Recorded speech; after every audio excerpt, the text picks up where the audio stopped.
Será que a expressão do choro é algo normal para nós? Ou será que nós devemos chorar pelo que nós passamos ou pelo que nós passaremos? A paz do Senhor, eu sou Elias dos Reis, esse é o canal Li e Compreendi. Vamos juntos crescer com a Bíblia? Qual é a importância do choro para nós? Bom, quando nós falamos do choro, nós logo nos remetemos ao texto bíblico de Mateus no capítulo 5 e no versículo 4. Nós iremos ler e o tema de hoje é o choro, a expressão exata do que nós somos e do que sentimos.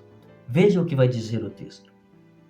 Bem-aventurados os que choram, porque serão consolados. O texto de Mateus, no capítulo 5, da qual nós estamos comentando sobre as bem-aventuranças, ele faz alusão à época de Jesus. Ele faz alusão àqueles que estavam sofrendo, aqueles que estavam sendo subjugados por Roma, aqueles que olhavam a sua condição social e choravam, ou seja, se lamentavam pelaquela condição, porque eles queriam uma vida melhor. Agora, quando nós olhamos aqueles que choravam, nós também podemos colocar aqueles que choravam pela sua própria condição, ou aqueles que choravam pelo seu próprio pecado. Embora naquela época eles estavam aguardando o Messias, o ungido de Deus, o Cristo. Mas para nós, o que significa o choro? O choro é mais do que uma lamentação. Ou seja, ou ele pode ser uma lamentação profunda. Até porque o choro é uma expressão de uma dor intensa do ser humano, de uma mãe, de um pai, de um filho que passou ou que já experimentou uma condição onde a maior expressão que ele teve ou que ele conseguiu colocar para fora foi as lágrimas no seu rosto.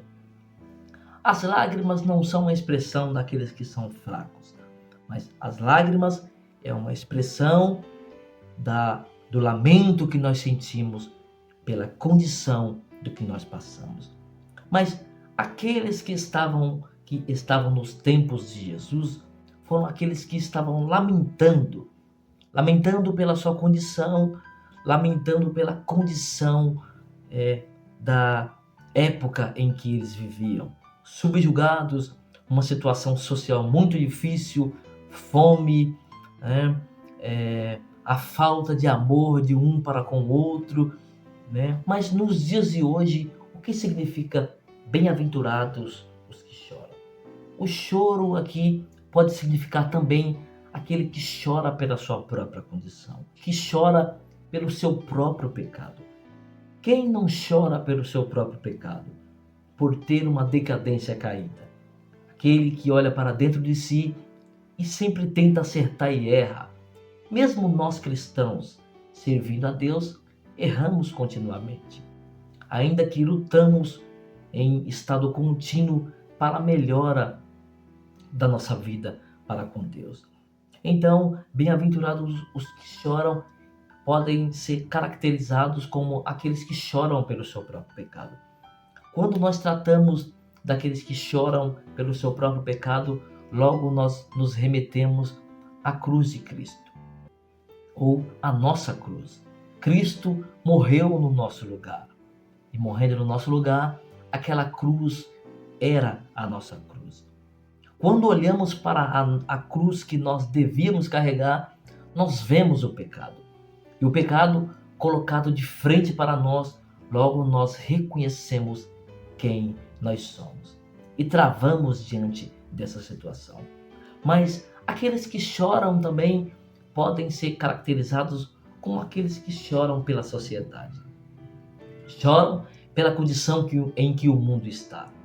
Choram pela condição de ver as pessoas sofrendo, verem as pessoas lutando continuamente e sempre sendo abatidas pelas lutas da vida. Mas o texto ainda traz uma resposta divina e maravilhosa para nós. Ele diz na parte B: porque serão consolados. E aqui nós podemos entender que o chorar é algo normal. Choro é uma expressão dos servos de Deus, daqueles que são de Deus, daqueles que são criados por Deus, em que se move uma expressão daquilo que nós sentimos e do que nós somos. Lembrando bem, bem-aventurados, felizes aqueles que passaram pelo momento tão difícil, mas permaneceram de pé, porque foram consolados por Deus. Se você gostou desse vídeo, se você gostou desse conteúdo, comente, compartilhe com os amigos, com a igreja. Eu creio que será uma bênção para a sua vida, será uma bênção também para a minha vida. Assim nós iremos crescer, levando a palavra de Deus para mais pessoas que precisam. Eu voltarei se for da vontade de Deus.